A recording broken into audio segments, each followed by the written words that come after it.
Because you're not fucking a robot, you're a person. It's not scripted.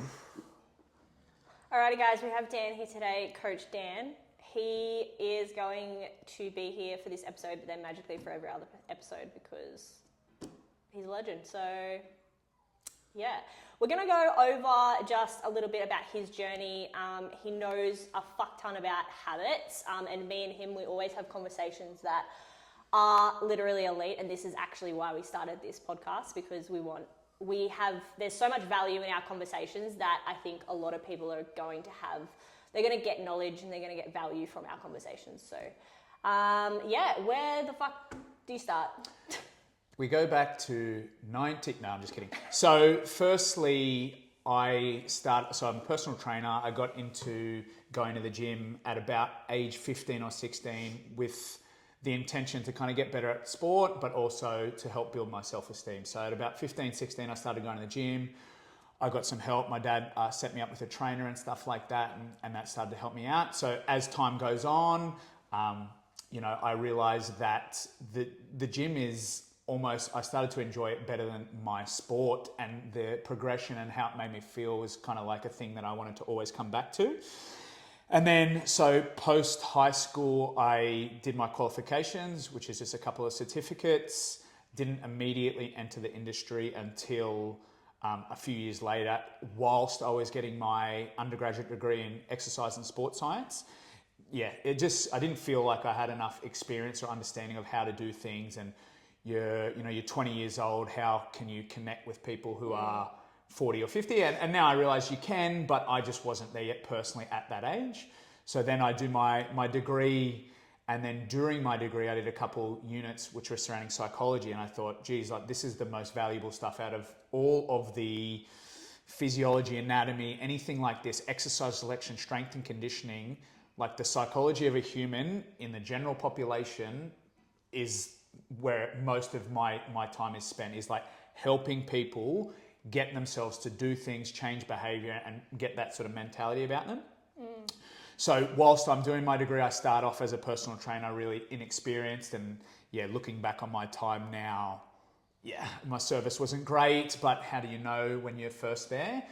As time goes on and I begin to learn more and more, again, I understand more that how important that behavior change is and habit formation. So I start to dig into how to develop behavior and how to develop good routines for people and help them change their behavior versus, which exercise best works this part of your butt or something like that. Yeah. I just found that stuff is so much more valuable for the population that I work with, which is just general standard population, people who want to get a little healthier, get a little fitter and that kind of stuff. So I've spent a long duration of my career trying to understand best how to help people change behavior. And so my perspective is always coming from that industry, which is fitness. I know that's not the be all and end all, but I think there is applicability to all industries. So that's probably a snapshot of my journey and where I've kind of come to now. Yeah, nice. And I suppose as, you say that when you were 20, you didn't have that, you didn't want to coach, and because, how do you relate to 40 to 50s? Do you reckon that was I suppose a confidence thing? How with confidence, when you actually keep doing it, you're going to build that confidence, right? Yeah.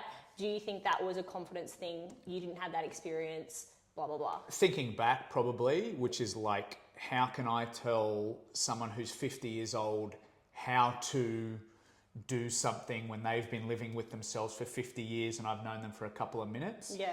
But then as you get more experience, and potentially it is partly confidence, but also just generally speaking experience and more education and stuff like that, you realize, if I understand how it is to work with someone, whether I am 20 and they are 50 or I am 30 and they are 20, it doesn't really matter anymore because I generally understand what it is that I need to do to help people. And then you go more specific and you go, okay, now let's look at this person and how is it that we get this person a result, because they are different from every other person that you've ever seen. Essentially, you might get some archetypes or models that with experience you kind of build in your head, okay, this person is having trouble with coming to the gym. Yeah. This person is having trouble with developing a routine of preparing their food or something like that. So with experience gains understanding, and with education also you build confidence. So I suppose ultimately confidence was a bit of a thing, but I think those other things and like a more of a experience in the thing builds that confidence as well. Yeah, 100%.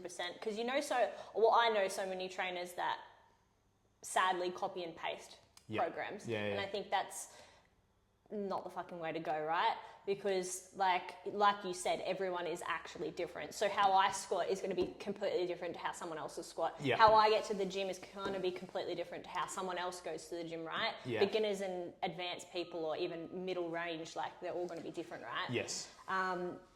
But would you say that you help a lot of your clients do like habit like formation and like actually implementing how to get, like, let's say, to the actual gym? Yeah, I would say there would be pretty much everything. Like, again, if we want a particular outcome, it's what we do all the time that leads to the outcome. So essentially, our behaviors or our habits even specifically directly tell us where we're going. So if we do something regularly, it leads to a particular outcome. So what we do regularly gets the outcome that we want. So essentially, my way of doing things with someone is, okay, we identify a goal, and you identify, generally speaking, what habits will lead to that goal. And then we can identify where they are and then what they're currently doing. And essentially, we need to take what they're currently doing, or their habits or routines that they've currently got, good, bad, or whatever they might be, and turn them into these goals. And then we go through a process. But yeah, most of my time is spent on trying to help people develop those routines and habits. Yeah. Because again, that will directly lead to their outcome that they're after. So yeah, I would say that's almost like, if I had to give a message to most personal trainers, it's like, no one cares really. Well, no, it's not super valuable whether you know this anatomy or this physiology, or this is how you build muscle, this is how you build strength. Like, if you're dealing with general populations, it's habit formations, routine, behavior change, and things like that. If you know, this is a bit off topic, but in my industry, if the personal trainer could be the expert at that, I think that would be pretty cool. Yeah. You know, you've got people who are, you know, dietitians, you've got people who are, you know, strength and conditioning coaches. If we could be the person that was expert on routine change, lifestyle change, all that kind of stuff, I think that would be pretty valuable, but it's not really the case. Yeah. You know? You talk about goals, like, you know, if a client comes to you, you work out their goals and kind of what they want to do. With my clients, I actually ask them their why. Do you think there's actually a difference between the goal and a why? Yeah, it can be. And that's something that I have had as a particular model over time. Is there was something that I came across at a certain stage, which was called the 5 whys, which you kind of identify a goal, and then you sort of ask them, like, why is that you want to accomplish that thing? And then they might give you an answer, and maybe in that first meeting you don't have the best rapport with them yet. Yeah. So you dig a little bit deeper, and it's a why to the why. And then they go, oh, you know, like, I want to get fitter or lose weight so I can run around my kids. It's like, why do you want to do that? And it's like, okay, I don't want to, you know, seem like a burden or whatever. And you just keep digging why. And eventually you get to the crux of it. Yeah. Is that a thing that I think is absolutely necessary? Maybe. But again, like, even if you don't dig down and like always find the why underneath everything, I'm not sure that you can't build habits not always fully digging into that. So it potentially has some value to kind of lean on that when they are not feeling great. But again, even if that why is there inside them and you don't know it, if you can help them develop routines, you'll start to take them towards the place, I think. But it is something I've played around with it. Maybe it's a good thing for some people. Maybe it's a good thing, a practice to work with when you get to someone for the first time. But yeah, more of my time is like, okay, if we can start to develop these habits, you start to develop a way of doing things that lead you to your goal. You get some competency, you feel better, more confident, all this kind of stuff. You start to realize, oh, I can get there. And then you start to become or identify as the person who's already there. And then you are golden. Like, let's say I take someone and over the journey, and this is not a smooth linear path, but let's say I take them from I am going to the gym because I have to as an attitude to I am a gym goer. And when they become the gym goer, they could go anywhere. They may not need me anymore, but they might like the connection, maybe the programming, pushing them a little bit harder. My value comes elsewhere. and this takes like a long time. Like people can outwardly seem intermediate or advanced, very nice physique, very strong. Yeah. But mentally or psychologically, they're still not quite yet. And until you dig in a little bit, you realize like without that habit formation, that identity, all that kind of stuff, it's still shaky grounds. Like they could have a setback and not show up. Yeah. You know what I mean? Like they could, I didn't accomplish this. This is the first hurdle that I've come to. And it's like, now I'm out of here. It's like, what? You have done so well. Outwardly, people look at you and go, wow, but mentally they're not quite there. So once we can get people to the identity that we're after, like my value from that perspective, the behavior change is pretty sweet. Like they could move to another country, but they identify as a gym goer, and I don't have to really work hard on that. So then the X's and O's, the nuts and bolts, it's like, okay, then we talk about, all right, how do we optimize what you're doing? Because attitudinally, you are there. We're solid. Yeah. But again, it's not linear. I'm not sure if everyone can get to there. So there's a lot of questions that I'm still trying to figure out as well. Yeah, for sure. People are complicated. Human beings are really complex. Like if you could take a cookie cutter, just throw it at everyone, it'd be gold. It'd be easy, but also you wouldn't have any value then. So maybe that's not the case, but yeah.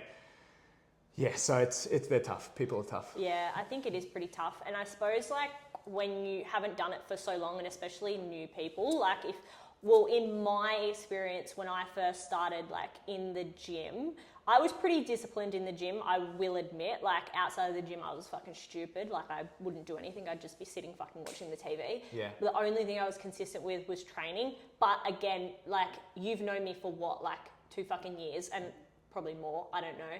But probably only like, a year and a half, you actually seen me work till failure. I was like, wait, hold on. Yeah. Well, that's what the actual last rep's meant to look like. And you were like, well, stop being a fucking pussy, right? Yeah. That's not how I trained back then. No. So it could have been better, right? But I actually didn't have a goal. I actually had no sense of a goal, but when I actually figured out my goal of what I wanted, it still didn't keep me motivated to do it, right? I would always fucking leave 2-3 reps in the tank. If it was 8 to 10, I'd only be doing 8, right? I wouldn't try and push for 10. So I suppose my question to you is, what's the process in, okay, yep, you figured out the goal with a client or someone or whatever, a friend. What's the process to keep them in check with that goal? Because for me, back when I started, I'd get bored. It was actually boredom, yeah. I'm not gonna lie. I would fucking be like, nah, I don't want to do it. Like, it is what it is, whatever. I'll get there eventually, right? But my question to you is, what's the process to keep them in check with that goal? And I suppose, like, how do you keep them interested? Yeah, it's a good question. And I suppose, again, the hard thing is that everybody's a little bit different. Yeah. So having an individual-centered approach or a client-centered approach is firstly the most important thing is like, okay, it's this person, it's not every other person. Yeah. What is it that will keep them going? Yeah. And to be honest, that takes learning and figuring it out over time, because what can happen is like when potentially they come and they made a decision to come and see you because the result or the life that they're currently living is so uncomfortable that they want to move away from that discomfort. So they set a goal. Now, on the way away from the discomfort, they kind of lose touch with how uncomfortable it is because they're not that uncomfortable anymore, but they're also not where their goal was initially. So in that sense, communicating and being really honest with the person and sort of taking their journey and their experience and your connection with them and making that the most valuable thing at the center of what you do, I think is really valuable. And then, sort of, again, not to beat a dead horse, but like if we have good habits and routines, they last through lack of motivation, they last through weather change, they last through emotional change. So always working back to drilling those habits. Like an example that springs to mind, and this might scare a few people, is that some things take more time than you might expect, is that like I had a client say to me, I trained her 5:30 in the morning, and she said to me, only recently have I stopped questioning whether I'm going to get out of bed or not when the alarm goes up. 3 years later, 3 years. So now, again, like as we were talking about identity and stuff like that, she is now starting to become the person that like, yeah, you just get up. There's not a choice that has to be made anymore. And now with that, she has more juice to decide to work harder at the gym or with other aspects of her life, because that decision's made for her. She has done it, and it took her 3 years, as bad as that sounds, 3 years to kind of figure out that I've done this so many times that no longer am I going to question waking up, because she's seen value, she's seen results, she's done this thing repeatedly, and then she goes, 3 years later, I'm not going to question doing it. So with that in mind, again, like I always lean back to, okay, let's drill behavior, let's drill routines, let's drill, all that kind of stuff. I'm not a big like rah, get excited, fire people up kind of thing. It's like, because that's not always there. We have to know and figure out like what keeps them going within. And again, like I always go back to routines, because if they stick to a routine, whether they're sad, happy, the weather's good, the weather's bad, they'll get to where they want to be. So I suppose, with that in mind, I always lean back towards it. I just see there's so much value, and I think people think that, habits are important, but I don't think they realize how important they are. Yeah, I agree. And then you get different kind of beliefs surrounding habit formation and building routines, which are like, it takes 20 days to build a habit or something like, I don't know what the belief is, but this client took 3 years of doing this thing 4+ times per week for 3 years, and recently has then found that, now I don't question that, it's just what I do. It's that like mentality, I guess, like, I suppose like, I believe that you could probably build a habit in a month, right? But you're still going to question. Let's say I'm waking up at 5 o'clock in the morning, right? I've probably been like waking up at 4:30 in the mornings now for maybe 2 weeks. It's a routine for me, but I will still question, should I get up? Yeah. Right? It won't be until 3 years' time where I'm like, oh, okay, like this is it. Yeah, you know what I mean? Yeah, it's potentially not 3 years. Yeah. It could be different. And this is the hard thing, and this is where the client focus comes into, or the individual focus. Yes, you can learn lessons from people, potentially get inspiration from some people, but you have to play your own game. And the analogy or metaphor I give is like, where each time you do the thing, regardless if it's going to take a month, 2 weeks, we're kind of like laying a small thread. And every time we lay a bigger thread and a bigger thread, eventually we get this wire that cannot be broken by anything externally. That's when you kind of go, all right, well, that's a pretty solid routine or a habit or whatever what you would like to call it. But again, like in the early stages, even when you put a few together, you kind of think, that's pretty solid for me. But some sort of emotional thing comes up and you go, actually, I'm a bit tired today. But it's like, we just have to keep laying it down. And eventually it becomes, no question mark. It's not easy, but it's not, will I or won't I in the morning, or it's cold outside. It's like, I am doing it. I'm just going to lay here for a bit to figure shit out. But it's essentially, we get it to a stage where it's no question mark. This is what I do. And that's a solid routine.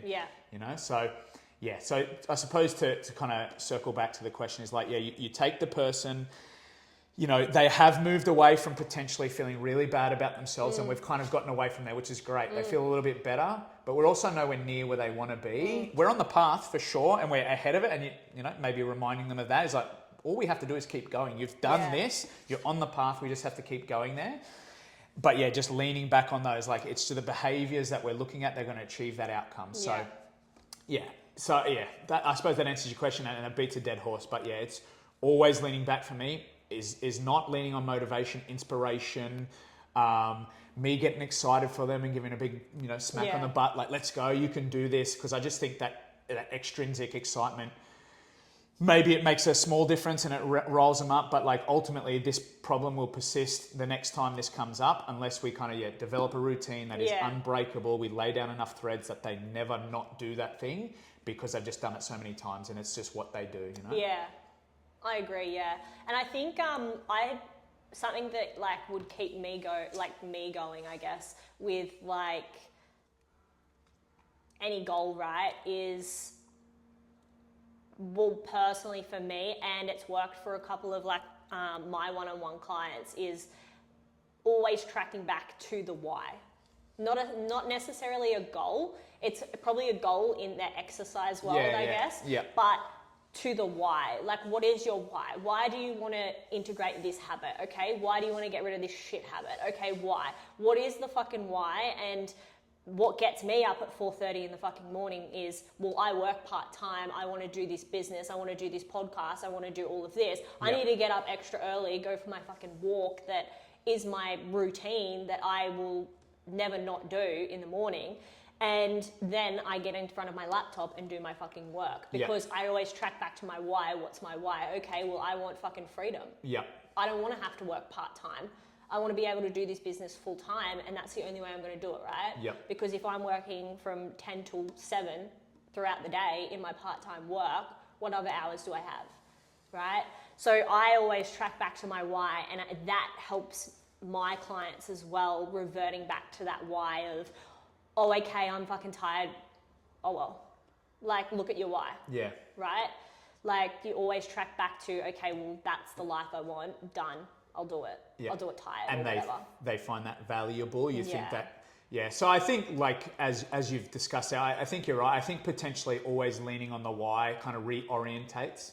Because when you think about it, right, if you verbally say to me what your why is, Yep. and let's say, okay, yeah, it's conscious now, but Yep. in 2 hours later, you're probably going to forget, right? Yeah. So it's making it like actually conscious to you, writing it down, even if, okay, yeah, I'm tired, okay, I've got to write down my why again. To actually implement it and actually remember it, because you can tell me a goal and then next week it'll be completely off track, right? I think making it conscious of, okay, I want to achieve this, or okay, I want to achieve 100 kilo squat. Yeah. Okay, done. What do I have to do to implement? Oh, okay, I feel a little bit off this today. Oh, okay, look at your why or your goal or whatever it is. I think that integrates me back into what I have to do in my life to actually achieve what I want to achieve. But it's also helped a lot of my clients. Oh, I'm tired, or today I don't want to do it. Okay, well, tough nuts, man. Yeah, I think maybe potentially, the why is something that might happen in that beginning stage, which is like, okay, we lean on this heavily right now because we don't have good routine set. We haven't built any kind of habit to kind of get you going in the right direction. You potentially haven't even seen any results yet to bolster your motivation or whatever word you'd like to use in that regard. So I think, at the beginning, potentially, leaning on that for people is probably valuable, is potentially something you can do. Is like, why is it that you're doing it? Or like, I've got, family history of high blood pressure or diabetes. It's like, okay, like, we need to do this behavior to get away from that. And then, potentially once they kind of build those routines, maybe they don't have to think about the why or be reminded of the why as much, because they're just doing the activities without thought that are going to take them to where they want to go. But it's probably a really good point to make, is that, to reorientate, to get them back on track, to kind of make them feel like, oh yeah, we're headed back in the right direction. There might be good value in that. Yeah, 100%. Well, I mean, that's just what's worked for me and a couple of my clients anyway. But I think even if they were to achieve, let's say a client is going to achieve 5 fucking new habits or whatever, and like, maybe they don't have to revert back to that why for those certain habits, but they're always going to be implementing new habits, so a new why will probably have to come in, right? That's what's going to hold them accountable. But also something that I've literally just forgotten. No, that's all right. It happens. You've done well up until now. I don't know how long that is, but this is pretty good so far. Fuck, I forgot what I was going to say. It's probably really good as well. Oh, true. It was so good. Anyway, it'll come back to me when we start talking shit anyway. Yeah. But I mean, that's just what's helped me and a couple of my clients anyway. Yeah, I think at certain things to keep in mind, if that you're either beginning out on something, and this is probably related to your why actually, now that I think about it, is that we kind of have to make a decision that, okay, no matter what happens here, this is important enough to me that, and this is probably the why, this is probably, related exactly to that, is like, this is so important to me that no matter what obstacle that gets in my way, I'm going to overcome it, because this is so important. And you set that at the beginning, you make that almost agreement with yourself, and potentially you make it with a coach or a friend or a family member. It's like, this is a decision I've made. sometimes that pressure or that public nature can be valuable. But anyway, that's for another time. It's like, I'm not going back. Yeah. Because, most people will not succeed. In my industry, most people don't succeed. Most people who have gym memberships don't show up to the gym. So that's like, straight away, you're like, whoa, people come in bright-eyed and bushy-tailed, as they say, like, oh yeah, I'm going to achieve this in this amount of time. And realizing at the beginning, when you're full of motivation or full of enthusiasm, that 6 months into the future, when that's gone and it's winter or it's dark in the morning or whatever it is that's holding you back, you're a bit tired, whatever, like, you've got to lean back and go, listen, I made the decision at the beginning. I made it with this coach or a partner or a friend or whatever it might be. There is no going back for me. You know, you burn the bridge or you burn the ships behind you. So the only way is forward if the thing is important enough to you. And that's it. Like, it has to be important enough. If your why is not really sound or strong, you probably just go, it's not that big a deal to me. Like, I don't really care. And then, you know. I suppose like a lot of people do, right? They walk into the gym, they're just there to, you know, move or whatever they want to do. But let's say they have a fucking goal to like just hit 80 kilo squat or something like that, right? Something that I've told a couple of my clients is when you actually do a goal or you start understanding your why is actually getting like emotionally invested in it, right? Because I don't think that it's so easy for you to go, oh, okay, I'm going to do a fucking 200 kilo fucking deadlift or whatever, right? It's so easy for you to say that, but what are you actually doing to actually implement that 200 kilo deadlift or whatever? Because I put up a fucking reel on social media and it was like, look at the people that you're emotionally invested in. What would you do for them? So why not integrate that into your why or your goals? Actually being emotionally invested in that goal, right? So when you achieve it, you're fucking crying or you're over the moon or whatever, right? But I think that's probably something really powerful because when I speak about my why, I get a bit emotional because obviously it's, you know, related to my husband. I want to give him freedom. I want to, you know, blah, blah, blah. But I think, being emotionally invested in your why or your goal is so important to actually achieve that goal because you look at, again, the people that you're emotionally invested in, you know, I would do anything for my husband. I'm sure you'd do anything for your wife that you're emotionally invested in, right? Why don't we use that as a tool to actually implement into our goals or our whys, right? What do you think? Yeah, it's not something I do personally, but I can see the value in that. It potentially is because I'm emotionally slow that I don't really lean on emotion as much as like logic, rationale, things that I can make sense of personally. So it's potentially like, has a lot of value. But I'm a bit of a not so bright as far as emotions go. That's taken me a lot of work and stuff like that over time to even be able to communicate emotion and stuff like that. But I see value in it. You know, I see value in, okay, if we attach something really powerful that you care about to this goal, like that's going to be much harder to break because not only are you like, you've got your own attachment, but now there's an emotional connection to it. And usually emotion gets us going. So me talking about how logical or rational I am is like, that can stop me doing stuff. But when you get emotional about stuff, you get going. You know what I mean? Like you get so angry about something or so sad about something, it makes you do stuff. I rationalize, use logic and just go over and over. And it can stop me until I go, it's time to shoot your shot or like get over it, like move on. So I definitely can see value there. Attach, again, especially through those beginning stages, you know? Yeah, but the question is, how do you actually get there? Yeah, and maybe... That's the hard part. That's the hard part. And the thing is that, again, every situation will be a touch different. Maybe you work with people over time, you get to know them, you find out more about them, you deal with them as a person, you build rapport with them, you become... You know, although like if it's a professional relationship, but you become their friend, so they trust you and they feel connected to you and you can dig deep with them. But I don't think there's a template for it. No. But you go, okay, like, why am I doing this? And you dig to that emotion and you kind of figure out what is at the crux and why you feel that way. Because, it gets you going. Yeah. You know what I mean? Like, it gets you fired up and moving. But, I suppose I've only been, I would say, emotionally invested in two things in my life, and I suppose one would be like powerlifting. That's that. When you were talking about, oh yeah, like you get angry and blah blah blah. If I miss a lift, like I'm almost crying. Yeah.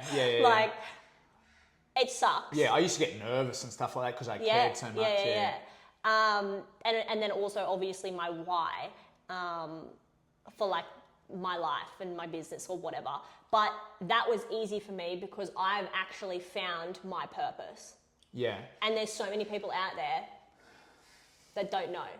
Yeah. Right? That don't know their purpose. But I suppose that's what I do is I'm helping people actually, transform their life and their behaviors and their habits to actually essentially find, their people or what they fucking even want to do, right? I've said that's what happened with my self-development journey anyway. But, yeah. I remembered what I was going to say. Oh, very good. Right? We're going to go... Get ready for this. Sorry, we're going to go straight back. Yep. It was... When someone has a goal, right,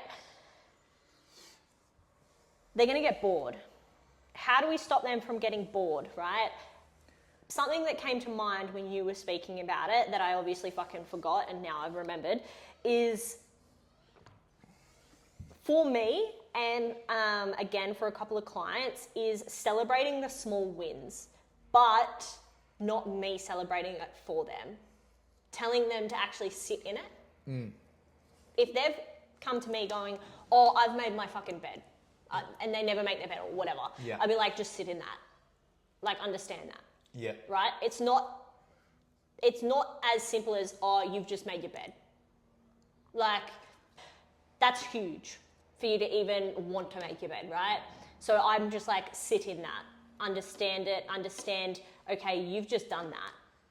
And I think that's what keeps people from getting bored is having those small wins. And I suppose that can be classified as a reward in some sense. Yeah. Right? That's just something that was brought up when you were talking about it. But thoughts? Yeah, so I, again, could probably do this better. I don't really celebrate stuff. Like I quite like routine now because I know routine gets outcomes that I want. So I could potentially, again, with people go like, yeah, that's awesome. Yeah. And give them reward because that is part of developing a habit is a reward that comes from it. Yeah. And if like exercise as an example, for some people has negative connotations, especially at the beginning, like let's say they're going to the gym or whatever, they feel potentially anxiety, they feel uncomfortable if they're not in their best condition or whatever it might be. And those are the things they then associate with the gym. And like, who wants to feel those feelings? So no human, I would think, wants to feel, well, they probably feel embarrassed as well. They feel anxious, they feel uncomfortable, they feel whatever it might be.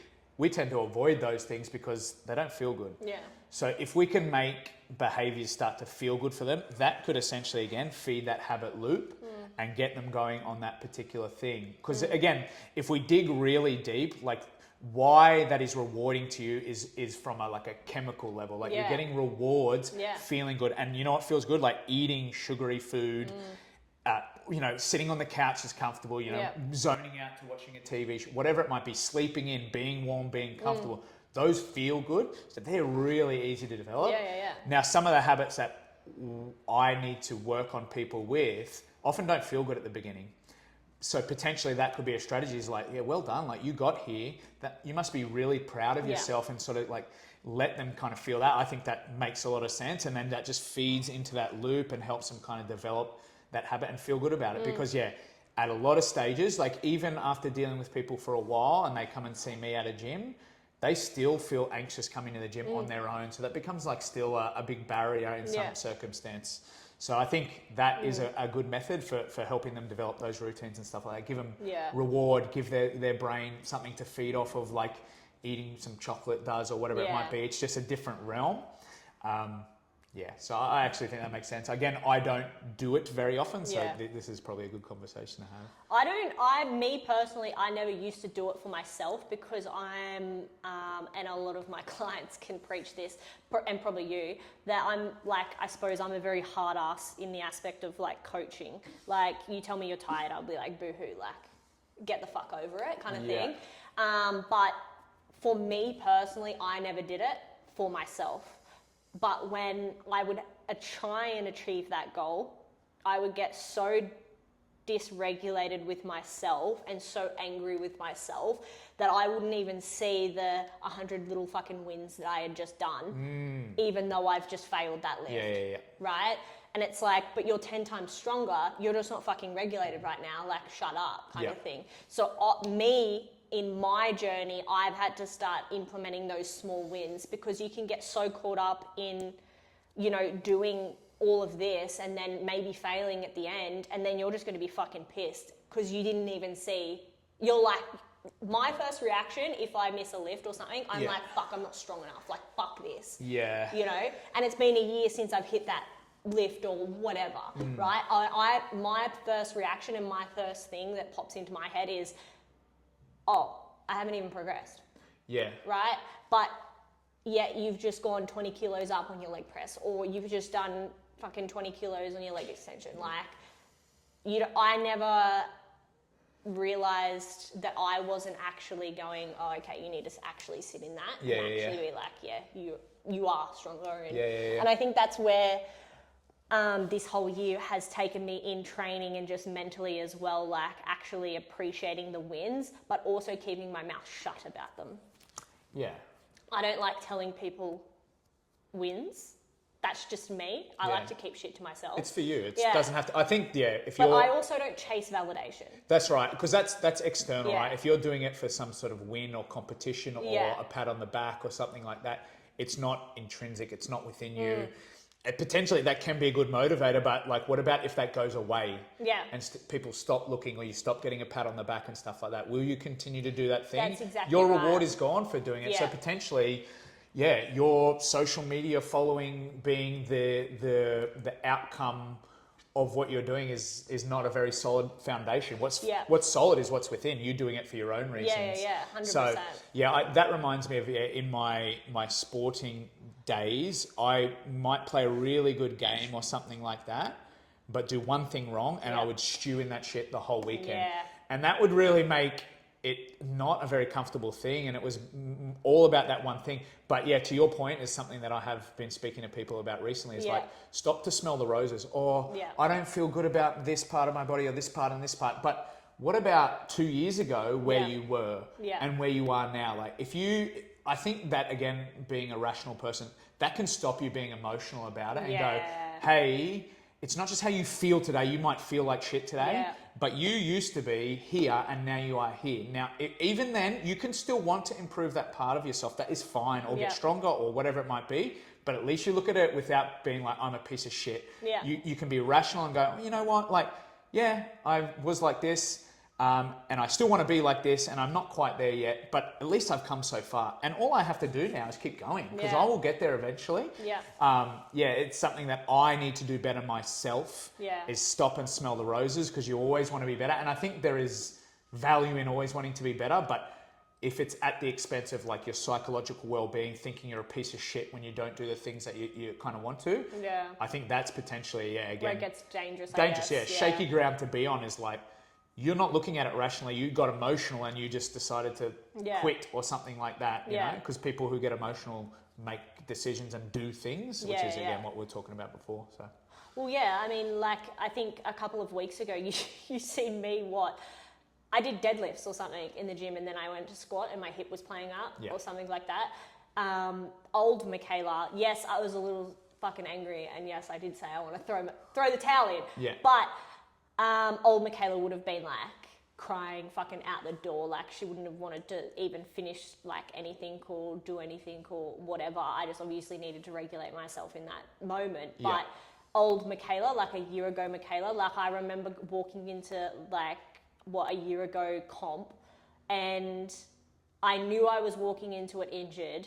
I didn't perform as well as I hoped I would. And the whole weekend that I was there and after it, I was just like, fuck this. Like, what have I done? Like, you know, like I was so disheartened. It wasn't even funny. But now that I've learnt to actually regulate myself, in like my emotions and stuff. Like throughout this whole comp prep has just been so like, it is what it is. Yeah, like, yeah. you know, like today, I missed my 110. I know I've got it on the day, right? Yeah. Like old Michaela would have been, what the fuck? I shouldn't be missing these lifts. You know? So I think it's like so important to actually be regulated in your actual emotions to become, you know, it's still okay to be angry. It's still okay to be sad. Yeah. It's okay to feel feelings. But there comes a reaction with it, right? Like how do you actually handle that reaction? Like how do you handle yourself being angry? How do you speak to yourself when you're angry and stuff like that? And that's something that I've really worked on in this whole year that I've done like self-development or like really taken it really seriously is regulating myself within that anger or that sadness or whatever. Because me growing up, I was a very angry person and I always had to be the loudest person there was. Like I would honestly come home to like, you know, my husband and if we were having an argument, like I would be raising my voice because I wanted to be heard, right? So I was always a very angry person and I didn't know how to actually regulate. And it was actually, I was speaking to a couple of my friends and they were saying, I was saying that my partner once said to me, I'd get that angry about a disagreement or a fight or whatever, that I would say, I just need 10 minutes. I just need 10 minutes to calm down. And he would always say, but you shouldn't have to. You shouldn't need 10 minutes. Yeah. And I'm only just realizing you're right. Like you shouldn't have to have 10 minutes. That was just me being so dysregulated within my emotions that I couldn't control it. And then I just would fucking be like, yep, I need to leave. Yeah. Right? Because what do we do as humans? We run away from something that's uncomfortable, right? That emotion there was so uncomfortable because he was still talking to me. I'm all over the place because I'm so fucking angry. I'm so uncomfortable. I don't know what's going on. So what do? I walk away. I run away. Yeah. So I'm trying to teach myself within this last year that you actually need to sit in that, right? You actually need to confront the actual feelings that you are feeling. They are valid, but how you react is a totally different outcome. And yeah, I suppose that's what I've been that was really off topic, but anyway.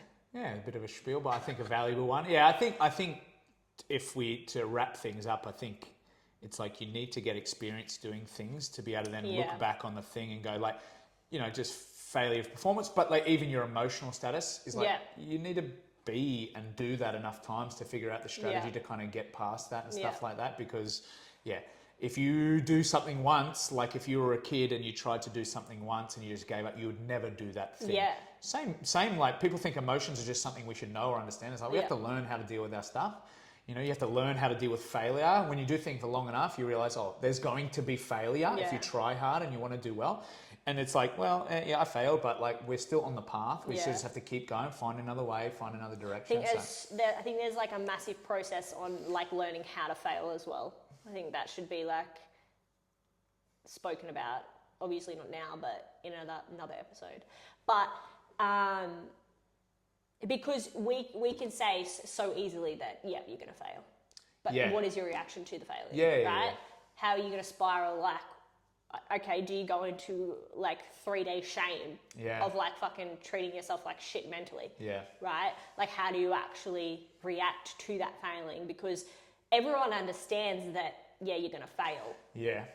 But if you react a certain way, are you going to, like, if you react poorly to that failing the first time, okay, what's the bet that you're not going to want to fail again?